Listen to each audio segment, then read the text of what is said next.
This is the human brain while apparently doing nothing.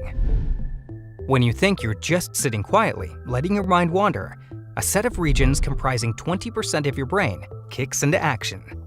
To help model concurrent processes, researchers look to a mathematical tool called a vector addition system, or VAS. A VAS is comprised of vectors, which are ordered lists of numbers. The number of entries in each vector is called its dimensionality. In the 1950s, scientists programmed a first-generation computer to learn using the same rules as the human brain. He's using it to explore the mysterious problem of how the brain learns. This model is called a neural network. The Mandelbrot set is a perfect example of how a simple rule can produce incredible complexity. At its core, the set is generated by iterating a quadratic equation, a simple formula whose highest exponent is 2. For centuries, doctors and scientists have tried to unlock the mysteries of the human brain. How is it organized? Emotions are centered in the lower part of the brain. Which areas control different mental functions? And how is it all wired together to generate our subjective psychological experience? This is the first known analog computer.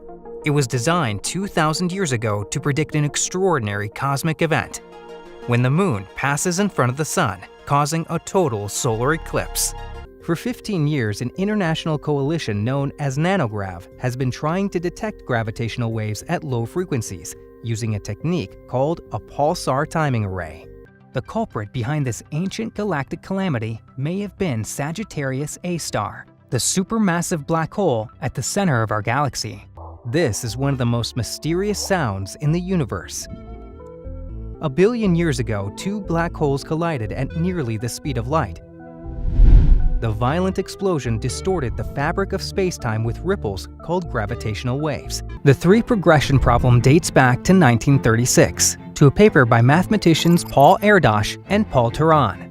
The pair wanted to know how many numbers smaller than some ceiling n can be put in a set without creating any 3-term progressions.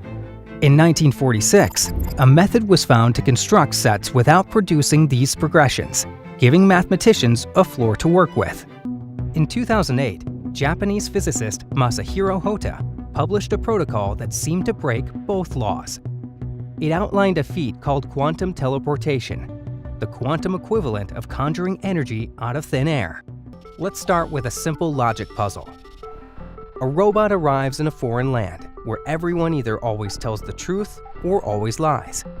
The robot reaches a fork in the road with 2 choices. One path leads to safety in the land of truth-tellers, while the other leads to doom in the land of liars. Saros 139 will end in 2750, beginning another chapter in the story of human innovation.